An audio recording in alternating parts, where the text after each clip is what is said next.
Coucou tout le monde, j'espère que vous allez bien. On se retrouve aujourd'hui pour une nouvelle vidéo où on commente vos habitats. J'en ai 10 aujourd'hui, il n'y en aura probablement pas la semaine prochaine, mais la semaine d'après en fonction de vos envois. N'oubliez pas que pour nous envoyer vos photos, ça se passe à l'adresse email qui est mentionnée en barre d'infos. Alors, on est parti! Bonjour Mélodie, j'ai regardé toutes vos vidéos, je voulais vous présenter ma cage que j'ai faite maison. Il y a 7 étages de 90 x 28 cm. Mon hamster a une roue de 20 cm et un disque d'exercice tout en bas. Il y a 15 cm de litière, il y a de la terre à bain, de la mousse, des bouts de bois, des jouets, des cachettes, beaucoup de bâtons tout en haut, ce qui lui fait un labyrinthe. La litière, c'est du chanvre, il a du foin. Je me suis beaucoup questionnée pour savoir si ma cage était adaptée, donc j'espère passer dans une de vos vidéos. Bah déjà, quand on se questionne, la première chose à faire, c'est d'aller voir nos vidéos de base récapitulatives qui sont dans les playlists. Et déjà, tu aurais su que 90 sur 28, ça fait pas du tout la bonne taille. Peu importe le nombre d'étages que tu as, c'est pas ça qui compte. C'est la surface de base. Et on est à 2520 cm², c'est-à-dire un peu plus de la moitié de ce qui est le minimum recommandé. Donc du coup, c'est vraiment trop peu. C'est vraiment pas une cage adaptée. C'est vraiment pas adapté. Alors, en dehors de ça, je ne sais pas si tu as un hamster nain ou un hamster syrien. Je suppose que c'est un nain vu les dimensions des tuyaux, des maisons, de la roue, etc. Si tu as un hamster syrien, tout est à changer. Alors, les tuyaux que tu utilises pour passer d'un étage à l'autre sont fort longs. C'est bien pour éventuellement un jeune hamster, même s'ils m'ont l'air vraiment pas larges. Donc, même avec un hamster nain, c'est vraiment limite. Il ne faut pas qu'il puisse rester coincé avec ses abajoues pleines. Par contre, pour un vieux hamster, ça va pas être possible du tout. Tu lui mets son nid à des étages alors qu'il devrait être en bas idéalement pour qu'il puisse creuser pour pouvoir faire son nid. L'habitat est surchargé de trucs totalement inutiles, tous les espèces de trucs en plastique. Là, il y a plein de trucs, c'est totalement inutile. Tu as des étages qui sont positionnés assez haut, j'ai l'impression, qui ont l'air quand même dangereux. C'est une cage qui serait bien adaptée pour des souris par exemple, mais pour moi c'est pas du tout adapté pour un hamster. Sachant en plus que ça a l'air d'être du bois ou du contreplaqué qui peut ronger ça assez vite, assez facilement. Les portes en bois grillagées, c'est pareil, il peut les ranger super facilement. Pour moi, c'est pas une cage qui est adaptée pour un hamster. Tu n'as pas assez de place en surface. Le hamster, il n'a pas besoin d'étages, etc. Il faut de la place en surface, il faut une cage qui soit longue et pas très haute. Après, c'est bien, il y a du chanvre, il y a du bois. Si c'est bien un hamster nain, tu as une roue adaptée. Alors, le disque d'exercice, moi, je le supprimerai. C'est vraiment quelque chose que je n'aime pas. Je trouve que le dos reste malgré tout plié, même si on en prend des grands. Là, en l'occurrence, c'est pas un grand. Mais voilà. Pour moi, c'est pas une cage qui est vraiment adaptée à un hamster. Alors... Bonjour, je m'appelle Rémi, j'ai 14 ans, j'ai un hamster hybride. J'ai un aquarium et une roue de 25 cm. Elle avait un problème au dos, c'est pour ça que je lui prends une plus grande et une bonne épaisseur de litière avec du foin et quelques jouets. Ma cage fait 1,20 m sur 55. Alors, tu n'as pas un hamster hybride, tu as un hamster syrien. Donc heureusement que tu as pris une grande roue parce que c'est un hamster syrien, il a besoin d'une grande roue. On a un aquarium aux bonnes dimensions, on a énormément de litière, ça c'est cool. Je n'ai pas de photo d'en haut, donc je vois pas trop ce que tu as pu mettre. Globalement, j'ai l'impression que c'est bien aménagé. Ce que je ferais peut-être, j'ai l'impression que le tronc, enfin l'espèce de tunnel en liège là qui est au milieu, j'ai l'impression qu'il bloque l'habitat sur toute la longueur.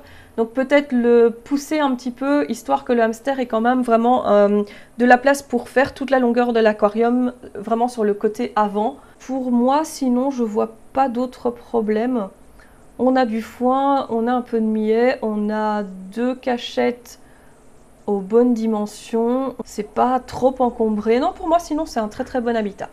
Alors ensuite, salut, je m'appelle Maya, j'ai 14 ans, je suis la maîtresse de Benji, un hamster russe. Alors, c'est une cage Alaska avec une roue de 20, le bac bleu, c'est la terre à bain. Ensuite, il y a une bonbonnière où je lui mets du foin pour qu'il puisse faire son nid. Au niveau de la litière, ce sont des copeaux de bois, je ne sais pas s'ils sont résineux ou pas, et c'est mélangé à du chanvre. Alors, tout d'abord, les copeaux de bois, si c'est pas précisé, c'est que c'est du résineux, donc il va vraiment falloir changer parce que ça, c'est dangereux pour ton loulou. Tu peux ne mettre que du chanvre, c'est pas un problème. Avec beaucoup de foin, il vaut mieux que tu transfères le sable dans la bonbonnière, ce sera beaucoup plus facile pour lui. Mais mettre du foin dans la bonbonnière, ça ne sert à rien, il va aller faire son nid ailleurs, ou alors, je ne sais pas, mais lui par exemple de la rafle de maïs ou quelque chose de différent. Mais le foin dans la bonbonnière, ça me semble pas spécialement une bonne idée. Ta roue est beaucoup trop petite, là il va vraiment se casser le dos à rouler là-dedans. Donc tu as un hamster hybride, il faut une roue de 20 cm minimum. C'est vraiment important, cette roue-là, enlève-la immédiatement avant qu'il ne se fasse des dommages au dos. Alors, première chose, c'est qu'il va falloir mettre au moins le triple de litière. Donc tu mets de la litière jusqu'au bord du bac. Et ensuite, il faut descendre un petit peu l'étage, le mettre vraiment le plus bas possible. Sinon, on a du foin, du sable. La petite maison qui est en haut sur l'étage, tu peux l'enlever, ça sert à rien. C'est vraiment, je trouve que c'est pas hygiénique. Les hamsters ont tendance à aller faire leurs besoins dedans. Et du coup, c'est vraiment pas terrible. Donc n'hésite pas à l'enlever directement. Tu peux mettre son sable à l'étage, par exemple. Comme ça lui fait gagner de la place au niveau de la surface. Bah sinon, écoute, c'est pas mal. Le petit bac orange, je sais pas à quoi il sert, mais ça tu peux l'enlever, ça n'a aucun intérêt. Si c'est pour mettre son alimentation, tu peux la répartir directement dans la litière. Mais voilà, il faut vraiment que tu changes de litière, que tu enlèves absolument cette roue-là et que tu en trouves une adaptée. Et que tu mettes beaucoup plus de litière, ça c'est vraiment le minimum. Alors, Océane qui nous dit « Bonjour Lee, je te présente l'habitat de Bulma, qui est un hamster hybride d'1 an et demi issu de sauvetage. La cage fait 180 sur 50, le bois est verni sur 4 couches. La litière principale, c'est du chanvre avec du lin et en secondaire, elle a de la rafle de maïs, de l'humus de coco humidifié et de la litière de papier coloré. En accessoire, on a plusieurs ponts en bois enterrés, tunnel en liège, cabane enterrée, nid d'herbe, roue Trixie, bonbonnière avec du sable. Je souhaite partir pour le prochain aménagement sur du naturel en commandant sur Rodipet et Whoopi. » Alors, c'est une cage que j'ai déjà vue passer sur le groupe Hamster Conseil, qui est vraiment grande. Et bah, j'ai rien à dire. Voilà, là on a vraiment un habitat. Donc vous voyez qu'il est, ça peut paraître un peu encombré en plein milieu. Par contre, n'oublions pas que cet habitat fait 180 cm de long. Et du coup, ça ne pose pas spécialement de problème. Et donc, en dehors de ça, on a un habitat qui est très varié. On a énormément de litières, on a plusieurs litières secondaires, donc ça c'est vraiment top. Ça permet vraiment de faire des stimuli pour l'animal et d'avoir vraiment des textures différentes, etc. On a beaucoup de foin. Voilà, pour moi c'est un super chouette habitat. Je vois juste qu'il y a encore les clochettes sur le petit escalier en bois. Les cloches, il faut absolument les enlever, c'est vraiment dangereux. Si la petite... l'espèce de petit truc du milieu se détache et que le hamster le met dans une abat-joue, ça peut lui déchirer l'abat-joue, il peut risquer de l'avaler, enfin bref. Ça c'est le seul point négatif que je vois sur cet habitat.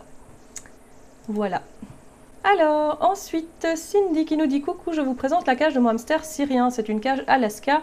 Il a une roue de 28 cm, 2 maisons, de la terre à bain, un pont pour l'étage. J'ai rajouté du foin après la photo. Un bâton en bois, je ne sais pas si c'est utile. Les copeaux, tu précises pas ce que c'est. Si c'est des copeaux vendus en animalerie et pas de précision spécifique, ce sont des copeaux de résineux. Il va falloir absolument changer parce que c'est toxique pour les loulous. Donc ça, c'est la première chose. La deuxième chose, c'est qu'il faut mettre beaucoup plus de litière. Si tu veux voir un petit peu ce que ça donne, regarde les vidéos sur la Falco, par exemple. Tu vas comprendre que quand le hamster a vraiment une bonne couche de litière, il se met automatiquement à creuser. Alors que, évidemment, quand ils n'en ont pas beaucoup, ils n'ont pas l'occasion de le faire, en particulier les hamsters syriens. Donc, déjà doubler l'épaisseur de ta litière et changer de litière pour quelque chose d'adapté, à moins que ce soit des copeaux de bouleau. Mais globalement, si c'est pas précisé sur ton paquet et que tu n'as pas payé spécialement cher, c'est des copeaux de résineux, donc ça c'est dangereux. Deuxième chose, j'ai l'impression que sa maison est quand même très petite pour un hamster syrien. N'hésite pas à lui prendre une taille pour cochon d'Inde ou pour rat. Ça permettra d'avoir vachement plus de place à l'intérieur. Si tu as rajouté du foin après la photo, ça va. La nourriture, tu peux la disperser dans son habitat, c'est vachement mieux. Ça lui fait une activité en plus plutôt que de lui mâcher le travail et de lui donner ça dans une gamelle. Et alors le bac à sable, c'est un hamster syrien, donc n'hésite pas à prendre beaucoup plus grand que ça. Tu peux prendre les gamelles pour grands chiens par exemple. Après le sable, c'est pas obligatoire de lui laisser. Ici avec l'étage, on a la place donc c'est pas dérangeant. Mais voilà, c'est pas quelque chose, on peut lui proposer ça plutôt dans le parc sans aucun problème si tu veux vraiment proposer un grand récipient. La petite maison en plastique qui va avec la cage, pareil, c'est beaucoup trop petit pour un hamster syrien. Donc ça tu peux virer, essaye de trouver quelque chose de beaucoup plus grand que ça. Mais sinon voilà, sinon la cage c'est une bonne cage. Bon, c'est très bien que l'Alaska ça fonctionne, même si c'est les dimensions minimum ça fonctionne. Il faut vraiment juste lui rajouter beaucoup d'enrichissement parce que là sinon c'est pas suffisant. Alors, Céline qui nous dit Coucou, j'espère que tu vas bien. Je t'écris ce mail pour envoyer les photos de la nouvelle cage de mon hamster que j'ai fabriquée grâce à ta vidéo Bean Cage, car avant, ma Rodi Duo n'était pas adaptée pour un hybride. Alors, c'est une caisse achetée chez Carrefour de 78 sur 56 sur 45. J'ai coupé dans le couvercle pour mettre du grillage. Sur litière achetée en animalerie que je compte compléter avec des feuilles de poirier, des roses et des pissenlits séchés. J'ai plongé un tuyau sous la litière, j'ai mis plus ou moins 12 cm de litière plus une roue plate, ainsi qu'une grande gamelle qui fait office de bac à sable. Alors, la première chose importante, vraiment importante avec les Bean Cage, c'est qu'on s'est rendu compte que certaines avaient des dimensions correctes en haut, mais étaient forts en trapèze, et du coup, une fois qu'on atteignait la litière, les dimensions étaient sous les dimensions minimum. Donc c'est vraiment important de mesurer l'intérieur du bac. Les bacs Carrefour, je ne les connais pas du tout. Donc mesurer à l'intérieur, au niveau de la surface de ta litière, si la longueur et la largeur sont bien suffisantes pour avoir 4000 cm². Donc voilà, ça c'est vraiment le premier truc, c'est super important. La roue plate, le disque, c'est pas bon. C'est pas dramatique, mais le dos n'est pas droit, donc ça peut pas servir en roue principale, il lui faut absolument une roue droite normale. Les tunnels en plastique, ça je l'ai dit et redit, c'est quelque chose que je trouve inutile. En fait, on fait le travail du hamster à sa place, et le problème c'est que c'est du plastique, donc quand il va faire son nid, forcément il va uriner à côté, ça va imprégner dans le plastique, il va baigner dedans, c'est vraiment... Laissez le hamster creuser ses galeries et mettez-lui éventuellement un tunnel ou deux au-dessus si vous voulez en plus, mais pour moi c'est pas hygiénique, c'est vraiment pas terrible. Laissez faire le hamster, il fait ça très bien tout seul. Le bac à sable c'est très bien, la petite maison c'est top. Le tunnel en tissu, ça c'est enlevé impérativement, le tissu fait des fils, ça s'enroule dans les abat-joue, ça peut provoquer des graves problèmes, donc jamais de tissu dans la cage, toujours laissez ça pour le parc de sortie. Pourquoi ne mettre que si peu de litière alors que tu as une Bean Cage? Tu as largement la place pour lui mettre beaucoup de litière et qu'il puisse creuser lui-même. Donc n'hésite pas, franchement, fais-toi plaisir, fais-lui plaisir, mais vraiment beaucoup plus que ça. Ta surlitière, je n'ai aucune idée de ce que c'est, du coup il n'y a pas la composition. Ça a l'air pas mal, mais n'ayant pas la composition, je ne peux pas dire. J'ai l'impression qu'il y a des morceaux de carottes séchés dans ton mélange. Si c'est le cas, il faut impérativement les enlever parce que tu as un hamster hybride. Le hamster hybride est sujet au diabète. Voilà, sinon pour moi, vraiment rajouter la litière, en tout cas d'un côté de l'habitat, acheter une roue adaptée, enlever le tuyau en tissu en particulier. Les autres, bon voilà, c'est question d'hygiène plus qu'autre chose, mais le tuyau en tissu par contre, ça c'est dangereux. Et voilà, sinon pour moi c'est déjà un très bel habitat, vérifier les dimensions quand même pour être sûr. C'est des petites choses à changer, mais sinon c'est déjà pas mal du tout. Alors, bonjour Mélodie, je m'appelle Myriam, j'ai 19 ans et mon petit Hachiko depuis presque une semaine. Il est dans un aquarium aménagé de 4300 cm². Il a une bonne épaisseur de litière de chanvre avec du foin, le coin roux est en litière de rafle de maïs. Il a une roue de 28, une cabane à toit ouvrant où il fait son nid, un tunnel enterré et une cabane en hauteur. Sa nourriture est du beurre Rêve expert complémenté avec des verres de farine. Il a une gamelle d'eau. Alors, on a un aquarium et un hamster syrien. Ok, ben j'ai pas grand chose à dire sur cet habitat. Je dirais qu'étant donné que tu as un aquarium et que c'est un hamster syrien, je doublerais la litière sur la partie droite de l'habitat.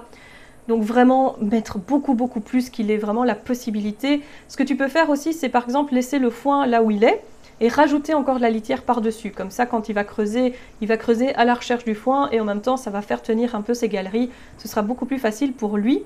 Je poserai personnellement le bac d'eau au-dessus, sur le toit plat de la petite maison. Ça évitera qu'il la souille très vite. Mais en dehors de ça, voilà, sinon on a un bon habitat, moi il me pose absolument pas de problème, c'est bien dégagé à l'avant, on a déjà une bonne épaisseur de litière, même si je te dis tu peux vachement en rajouter, mais c'est bien dégagé. Vérifie quand même les ouvertures des maisons, ça doit faire 8 cm de diamètre pour un hamster syrien, surtout qu'il n'a pas l'air adulte du tout, il va encore bien grandir ton loulou, donc à mon avis les ouvertures des maisons vont être un peu petites.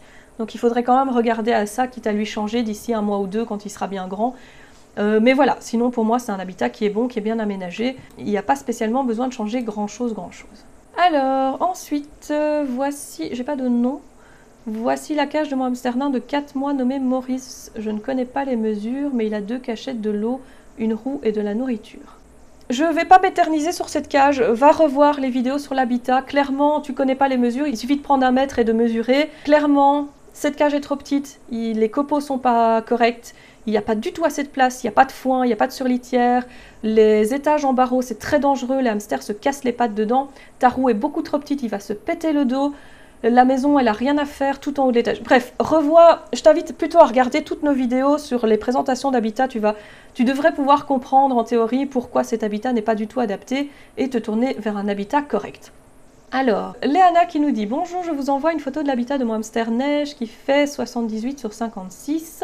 Dans cet habitat, il y a 2 maisonnettes en plastique, un tunnel enterré, une roue Trixie de 20, un pont en bois couché pour ne pas qu'il y ait trop de copeaux au niveau de la roue, une gamelle de nourriture, je lui ai aussi enterré de la nourriture, un biberon, de la terre à bain pour chinchilla, du foin, des lamelles de mouchoir dans la maisonnette, de la surlitière, de la mousse entre 10 et 15 cm de copeaux de bouleau qui est alterné avec des couches de foin, un couvercle grillagé. Alors, donc toujours attention au pont mis à la verticale, vraiment bien vérifier qu'il n'y ait pas d'espace, et si vous hésitez, n'hésitez pas à mettre quelque chose par-dessus pour éviter tous les problèmes. Vous pouvez aussi faire des séparations avec du carton tout simplement, ça marche aussi.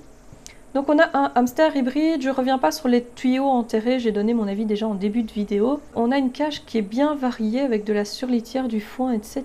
Ça c'est chouette. Le récipient à sable, je vois c'est quoi, ça vient de chez Action ça je pense. Tu peux lui mettre plus grand. Éventuellement, c'est vrai que dans une bean cage c'est pas évident, éventuellement tu lui laisses ça dans la bean cage et tu lui mets un plus grand récipient par exemple dans son parc de sortie. Ou alors tu lui proposes par exemple 1 heure par jour, mais il faut vraiment que le hamster ait de la place pour se rouler, pour gratter, etc. Ces pots-là, je les trouve un peu petits pour faire récipient à sable. La nourriture, puisque tu en mets dans la litière, n'hésite pas à tout mettre dans la litière, encore une fois, lui mettre dans un bac, c'est vraiment lui supprimer une activité en fait, donc c'est vraiment inutile à mon sens. On a 2 petites maisons, on a un côté qui est dégagé pour se défouler éventuellement. Je ne vois pas très bien, donc je vais quand même le mentionner. Les morceaux qui sont dedans, je ne sais pas si ce sont des feuilles ou des morceaux de pommes séchées. J'ai l'impression que ce sont des feuilles, mais comme j'hésite, je mentionne quand même, attention, pas de pommes pour un hamster hybride, pas de pommes, pas de carottes, rien de ce qui est sucré. Mais voilà, sinon pour moi c'est un bon habitat, il n'y a pas de souci. Il est bien aménagé, on a bien laissé de la place un petit peu d'un côté. N'hésite pas à mettre carrément plus de litière côté où il n'y a pas de roue. Tu peux encore en mettre vachement plus. Une bean cage, c'est vraiment à ça que ça peut servir. Tu peux même éventuellement remettre une couche de litière partout et mettre plus d'un côté encore. Mais la roue, elle peut encore remonter, il n'y a pas de souci particulier. Donc pensez à ça. Vous n'êtes pas obligé de laisser un grand espace en fait au-dessus vers le couvercle, c'est pas nécessaire. Il n'y a que la roue qui doit vraiment rentrer en hauteur, le reste on s'en fiche. Donc n'hésitez pas à vraiment blinder de copeaux, ça va vraiment permettre au hamster de creuser correctement. Alors dernier pour la journée. Coucou Lis, moi c'est Clotilde, je t'ai déjà envoyé la photo de mon hamster, j'aimerais te présenter sa cage. Le premier jour, je lui avais acheté une Rodi Duo conseillée en animalerie. J'ai commencé à regarder tes vidéos. Je lui ai ajouté l'aquarium qui fait 1711 cm². Mais c'était toujours trop petit. Alors j'ai regardé ta vidéo sur la bean cage et j'en ai acheté une de 1600 cm². J'ai relié les 3 cages avec des petites échelles que j'ai construites moi-même. Donc maintenant que Phi a 5161, il est heureux, je sais qu'il n'y a pas de roue, je vais lui en acheter une la semaine prochaine. Je sais que la litière n'est pas bonne, mais j'en achèterai aussi la prochaine fois que j'irai en animalerie. Et pour le couvercle, je vais m'arranger pour en bricoler un sur lequel il ne pourra pas sauter et se laisser tomber. Sinon, je lui mets une assez grosse couche de litière, une bonne dose de foin. Alors non, ça va pas. En fait, on le dit, on le répète systématiquement, 4000 minimum d'un seul tenant. Donc une seule fois 4000 cm². C'est pas pour rien que je vous dis qu'il faut libérer un peu de place pour que le hamster ait la place pour courir et se déplacer. 3 fois 1000 et quelques cm², ça fonctionne pas. On peut faire des rajouts à partir du moment où vous avez déjà une surface de base de 4000 cm², et à ce moment-là, vous pouvez rajouter une deuxième surface pour qu'il ait encore plus de place. Mais les 4000 d'un seul tenant, c'est vraiment important. Il ne faut pas des petits espaces comme ça séparés, c'est vraiment pas utile, c'est vraiment pas terrible. Deuxième chose, là tu n'as pas de couvercle, c'est hyper dangereux. Ton hamster, il peut être dehors en 2 temps 3 mouvements, et c'est pas parce qu'il l'a pas encore fait que ça ne peut pas arriver. Ça peut arriver maintenant, ça peut arriver demain. Voilà, ça c'est vraiment le genre de truc qui est hyper dangereux. Je vais pas commenter tes habitats puisqu'il n'y a pas grand chose de correct, les dimensions sont pas correctes, tu n'as pas les bons copeaux, il n'y a pas de roue, enfin bref. Renvoie une photo quand tu auras changé tout ça et que ce sera enfin correct pour lui. Et à ce moment-là, je pourrai commenter tout ça. Voilà, c'est fini pour aujourd'hui. J'espère que ça vous a plu. Je fais un petit peu moins dans le détail parce que j'estime que si vous voulez en savoir plus, vous avez déjà une grosse dizaine de vidéos sur le sujet. C'est pas parce que c'est pas votre cage que vous pouvez pas apprendre des choses, donc n'hésitez pas à aller les voir ou les revoir. Nous, on se retrouve très vite pour une prochaine vidéo. N'oubliez pas de liker, de commenter et évidemment de vous abonner si c'est pas déjà fait. Ciao, ciao!